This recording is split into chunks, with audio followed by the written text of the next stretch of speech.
Welcome back to the Christianity and Business Podcast, an initiative of the Archie W. Dunham College of Business at Houston Christian University.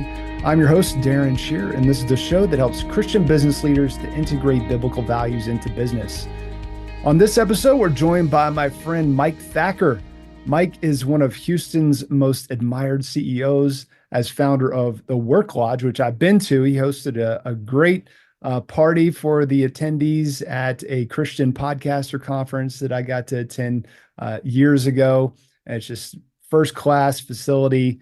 And he's been part of 2 Guinness World Record attempts. Maybe he'll tell us a little bit about, and recently released Mic Drop, which is a book that outlines God's plan to use business and entrepreneurship for kingdom impact. And you may already know Mike. He's got a phenomenal video where he bought a burnt down mansion. Well, it wasn't completely burnt down. It still had the bones to it, but the roof completely was consumed by fire. And Mike and his family, they purchased that property and renovated it into just a gorgeous, restored just the gorgeous beauty of this house and estates, like 5 acres, right, Mike?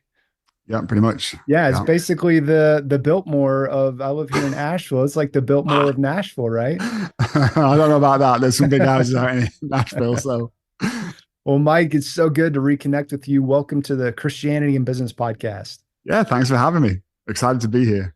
Yeah. So what were those 2 Guinness World Record attempts? I know our audience is going to be mad at me if I don't ask about that.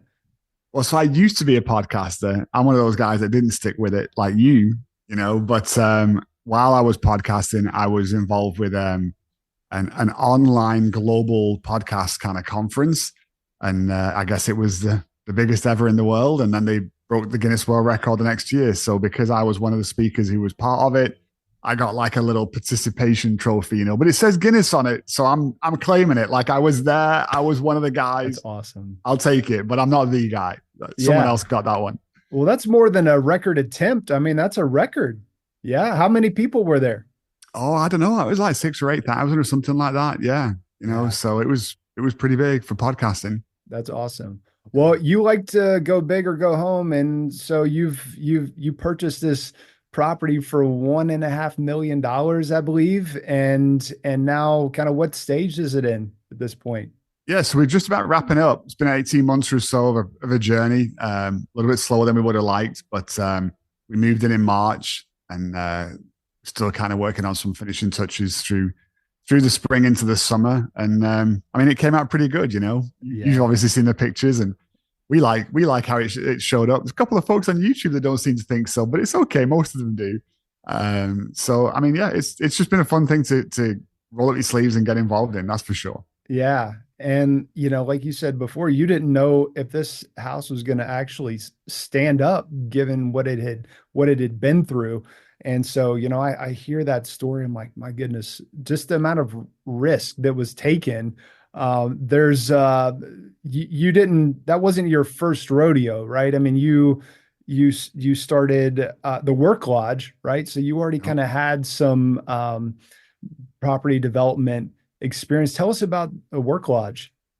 Yeah, I was working in Houston. It was back in 2013 or so, and I used to travel a lot. When I was home, I'd work out of the house, and I didn't like working out of the house. I still don't think it's a great situation for most people, and I think other people would agree, having done it for a little while. But anyway, I woke up one day and I said, "Babe, I'm going to go get an office. Like I don't like being at home all the time. I don't like not seeing people. I like to be around some energy."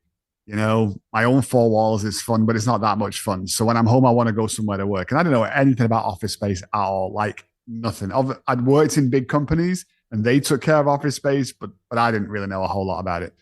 So I go out and I find this thing called an executive suite. And I don't think I even knew what an executive suite was, but that's what they call themselves.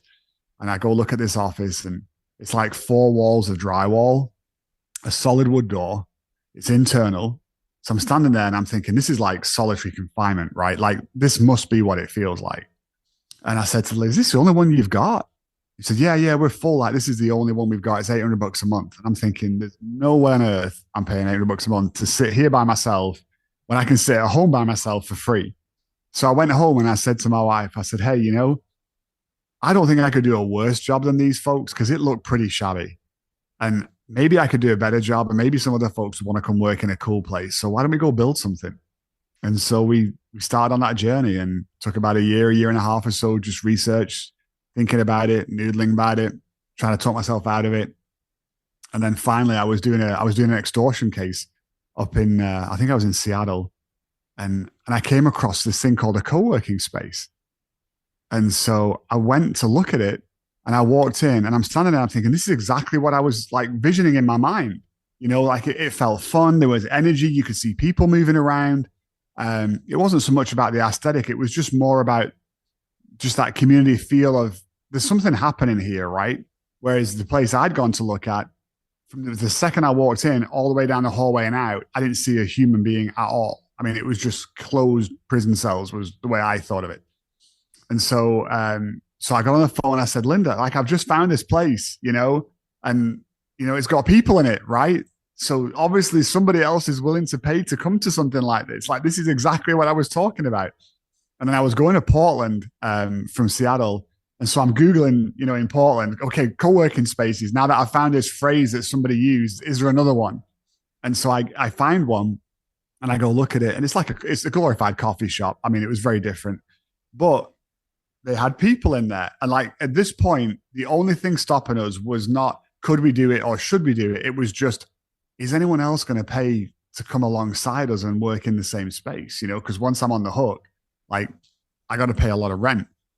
And so I just remember vividly that same thought of, dude, there's people in here. Like and I'm in the people business.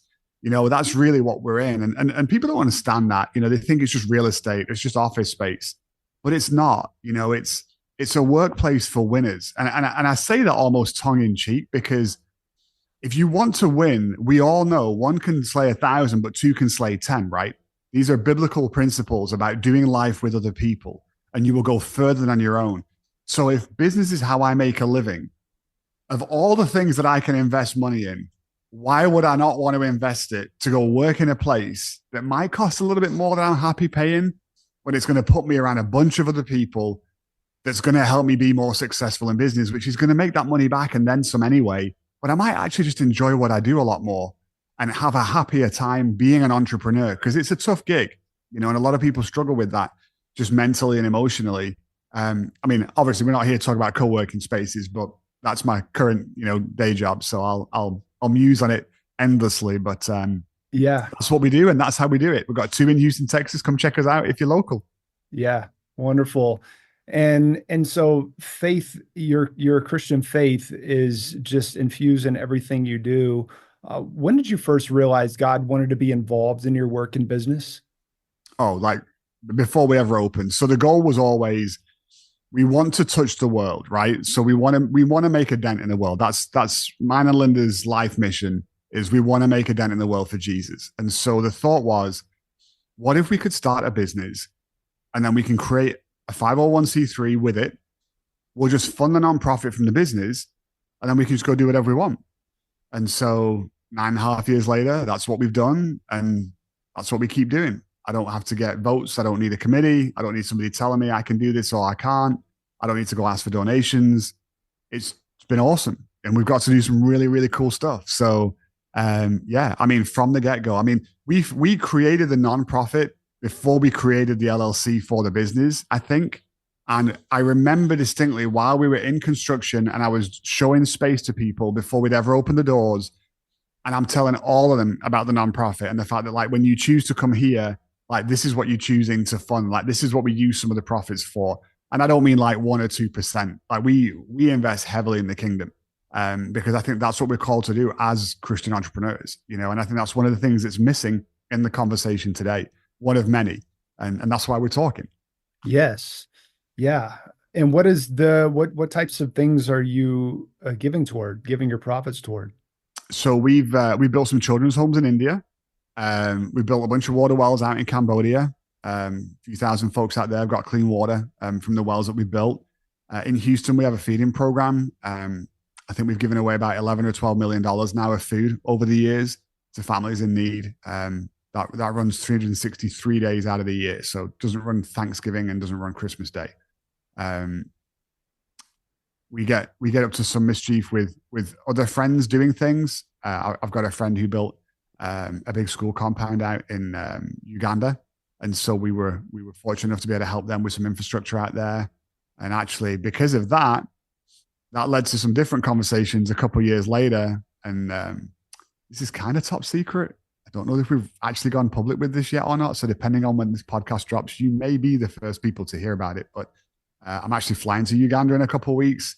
We found some land about 5 hours away from where they are, in a town that is desperate for a vocational school. And it just so happens that one of my good friends, who is a volunteer with our nonprofit, spent 37 years in education teaching vocational things. And so we said, okay, let's come check it out. And I think we can probably build something here. So we're going to start a little school compound out there in northern Uganda, and figure out how to bring a little bit of life to the economy, hopefully create some new economies, and then use that flywheel to generate profit so that we can create impact for the area that's self-sustaining and hopefully replicable. Love it. Mike, what's one of the business practices that helps you and your company reflect the character and ways of God? Not so much like a guiding principle, but like a specific, actionable, and habitual practice that's embedded into your company. I guess it depends how you define embedded in. So I think as a business, we're big believers in prayer. And so not everybody that works for me is a Christian. Actually, I think most of the people who work for me probably aren't, interestingly enough. But as a business, fundamentally, we're very cognizant of the fact that this is a concept we prayed about. We think God gave us the idea. Co-working wasn't a thing back in 2013. I just wanted somewhere to go work, that was cool. And so, that's what we did. But we've always believed in the power of prayer, and we actually have other people who pray for us. We have some good friends that run an organization called Workplace Prayer, and they pray for companies. That's all they do. And so we subscribe with them, and they pray over the business as well as obviously us. We just really believe that covering it in prayer is important. And that's not to say everything's gone great, or easy. Probably the other way more often than not. But we just always believed that whether it's a good day or a bad day, taking it to God is important, because ultimately it's his business, not mine. Yeah. Yeah. Love that. Tell us about your book, Mic Drop, and what our readers are going to get out of that. Yeah. So, I'm a big believer in this conversation, right? Around the fusion of business and faith. The Bible's very clear. God is entrepreneurial. All the success in the Bible came through entrepreneurial endeavors. The way that they reached people was through the marketplace. Jesus spent 10 times as long of his life in the marketplace and the family business as he did doing spiritual things. I mean, take your pick of what thread you want to pull on. And so, I started to get a little bit of clarity around my own life as we started with the Work Lodge project, right? Because I grew up thinking I want to do something for Jesus.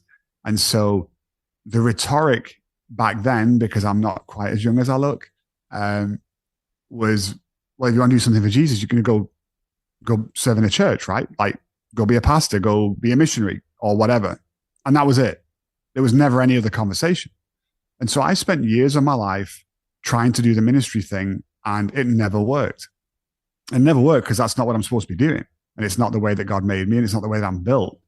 And so when I started to have that realization, it took me so long that I don't live with regrets, but I regret that I didn't figure it out sooner. And so I wanted to find other people that were also having that conversation, and I couldn't find them, or I couldn't find a lot of them. And so I thought, well, you know what? What if I write a book about this and just get some of these thoughts out on paper that hopefully might be part of a conversation along with some other folks who are probably doing the same thing or have done the same thing in the past. Maybe I can make some more friends. And so that's really kind of the heart of where the book came from. But conceptually, I take the Bible. We go from Genesis right the way through. We understand where entrepreneurship came from, why it exists, how God communicated with the priest, prophet, king in the Old Testament, how that evolved in the New Testament because of the priesthood of all believers. So a little bit of theology, a little bit of doctrine, talk about spiritual warfare for the entrepreneur. Not something I've ever heard anybody talk about at all. But dude, I could tell you some stories So some of them are in the book. And then I talk about generosity and what we're supposed to do with money, how we're supposed to handle money, because that conversation is very wrong and that narrative is very wrong. And I think the biggest, if there was one thing that could be on my tombstone more than anything else, it would be something to the effect of Mike helped entrepreneurs realize that they were the answer. And what I mean by that is not that Jesus isn't the answer, because obviously Jesus is the answer. But what I mean is we have been conditioned to think, write a check, give it to the professionals, they'll go take care of it. And you're good. You've done your bit. Like, you're on Team Jesus, go buy another boat if you've got some leftover money. And it's so wrong and it's so fundamentally flawed. And it's not even about the money. It's about the devastation that it's bringing to the spiritual life of the entrepreneur, because we were created and fundamentally wired to build businesses and take those businesses in their entirety and use them for kingdom impact. So it's not about 10%. It's not about 20%. It's not about any percentage. It's about everything. It's about what's the skill set that your team has and how can they fix problems in the world that need to be fixed? Who are your vendors and your partners? What's the community that you're in? And how can you leverage these things to actually bring about some kingdom impact far beyond just the money? And so I like to think of it in terms of you've got currency and you've got spiritual currency. And so the currency is the obvious one because that's what everybody talks about, right? Because everybody wants you to give to them. But then you've got this spiritual currency, which is all these other things that are incredibly valuable, sometimes more valuable than the money ever would be because of your experience, because of your capabilities, because of your skill set, because of your competencies, because of the team that you've built and hired and trained and put around you. All of that goes to kingdom impact. And if we could get the small business guys and the big business guys to figure that piece out, we would literally fix the world. Like, we would literally change the world for Jesus. No doubt about it. Absolutely 100%. And so that's the mission and that's the challenge, right? Is to help us realize that the organized religion that we now have is really, I think, honestly, I like to think of it as it's there because we failed. Like, we didn't step up. We didn't want to be generous. We didn't want to give. Of all of us, we think our businesses are ours, right? We think this is Mike's kingdom and we hold it all in. And so, like, God brought the B team in and said, well, look, someone's got to try and reach people. Like, if you're not going to live your calling out, I got to do something else. But I don't think it was the primary goal at all. And, we all hear it, right? Where's the people? Well, the people are in the marketplace. Like, we're in the marketplace 5, 6, 7 days a week. We are where the people are at. And I think that's why Paul didn't write more of the New Testament, but said, you know what? Instead of writing, I'm going to go make tents in the marketplace because I want to be where the people are, because that's how I can reach them. So, long answer to your question. Sorry. Yeah. No, that's great. So what's a story of a time when you saw God's hand at work in the business? Because I love to hear about the impact that gets made beyond the business, through the charitable giving and so forth. I think about just the example of Hobby Lobby and starting, for example, the Museum of the Bible. Like that's because what they're about is cultural transformation. And so the things that they give to, the things that our companies give to are expressions of the culture. But in terms of something that's happened inside the company, what's a time when you saw God's hand at work inside the business? Yeah, I think, when we opened and, we faced some challenges. So you'll read this in the book. So we opened in the summer of 2015. I think it was June, July time when we opened location number 1. And so we were open for about 5 or 6 months. And we had an issue with a neighboring tenant and some water leaked from their space into ours.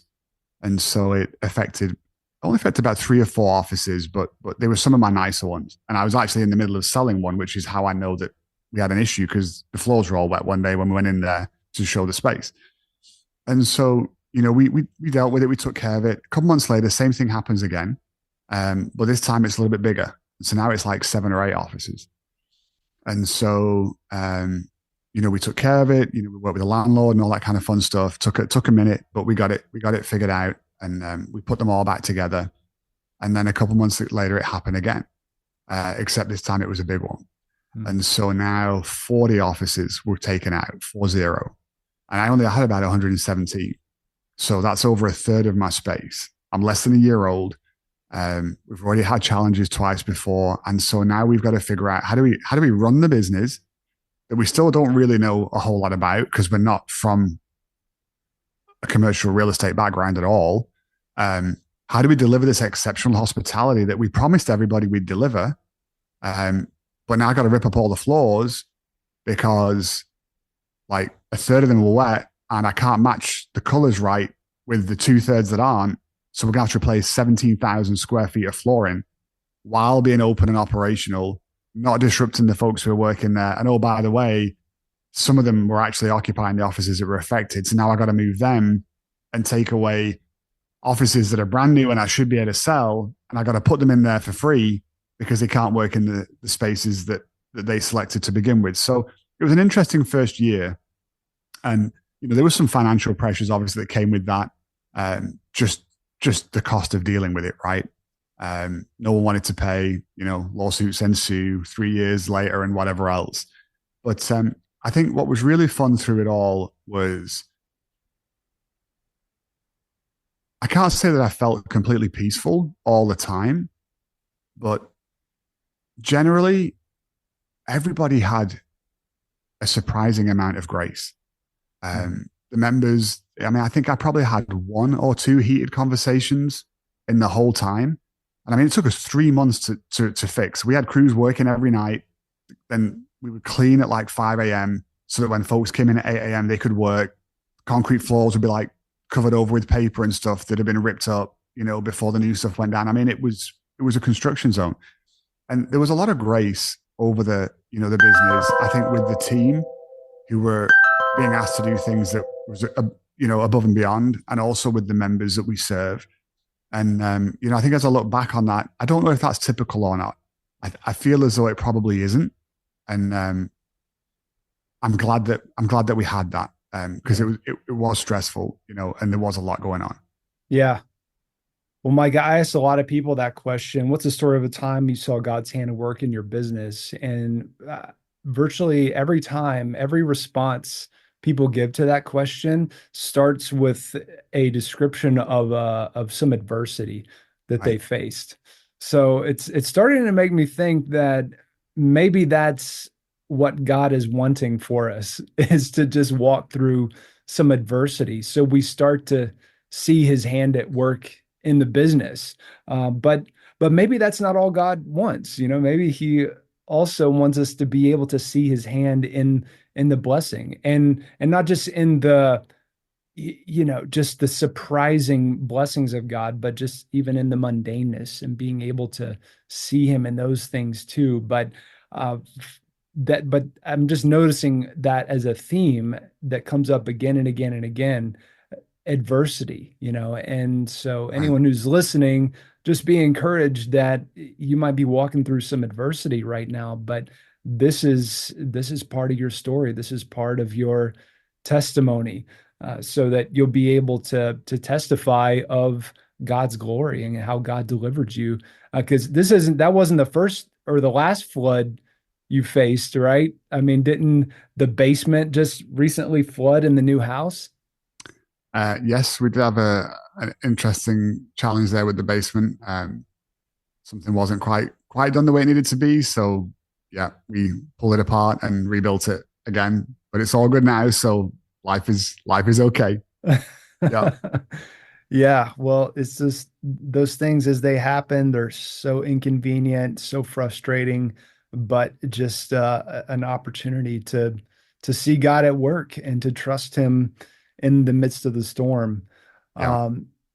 Well, Mike, I want to really encourage people to go check out the book Mike Drop. You've started to hear Mike's heart on this episode. Mike Thakur, that's THAKUR.com is the website, at Real Mike Thakur on Instagram. Mike, could you leave us with a particular scripture that is just one of your favorites as it relates to business and entrepreneurship and what that means for you and our listeners? Yeah, I think one of my favorites is going to be, got it right here. Jeremiah 17:8. It's tattooed on It's because our absolutely, listeners can't see. it's this whole thing going on here.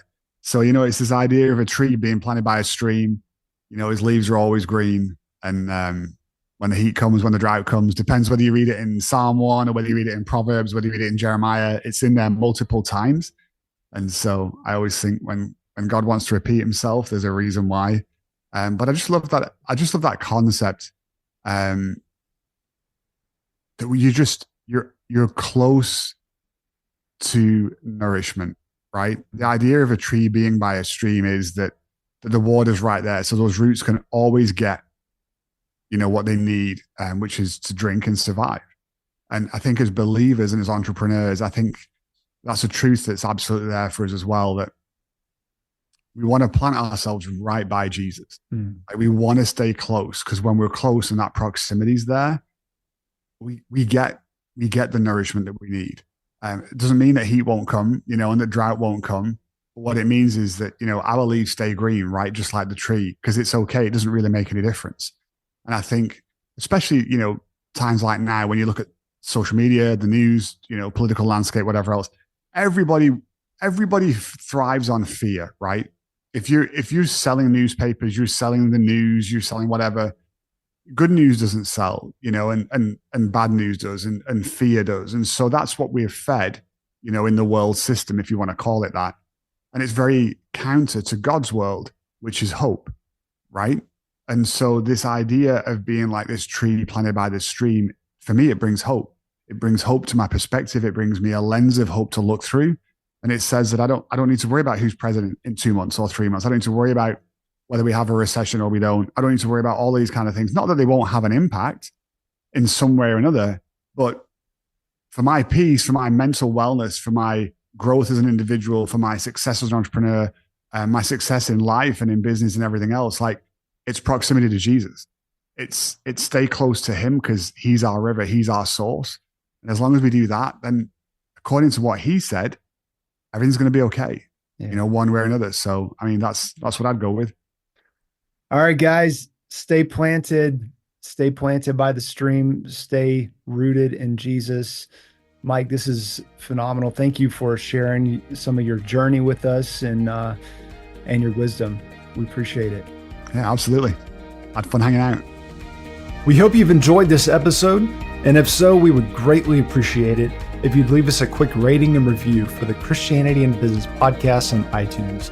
You can get more information about HCU's Center for Christianity and Business and sign up to receive free access to all issues of the Christian Business Review Journal by visiting our website at christianityandbusiness.com.